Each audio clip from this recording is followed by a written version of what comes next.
BAPS Swaminarayan સંસ્થા દ્વારા સંચાલિત ઘોડાદોડ પાંજરાપોળ ટ્રસ્ટ ડાકોર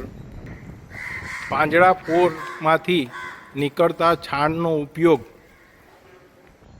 85 મીટર ક્યુબના 2 ફ્લોટિંગ ટાઈપના બાયોગેસ તથા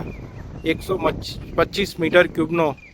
એક ફ્લેક્સિબલ બાયોગેસમાં ઉપયોગ કરવામાં આવે છે, જે ગેસ પાઇપલાઇન દ્વારા ફિલ્ટર દ્વારા પસાર કરી ત્યારબાદ કોમ્પ્રેસરમાંથી પસાર કરી તેને વોટર સ્ક્રબિંગ સિસ્ટમમાં લેવામાં આવે છે, જેમાંથી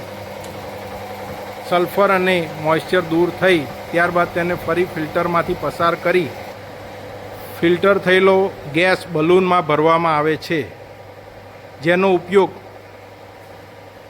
જનરેટર 62.5 kVAનું પ્રકાશ કંપનીનું તથા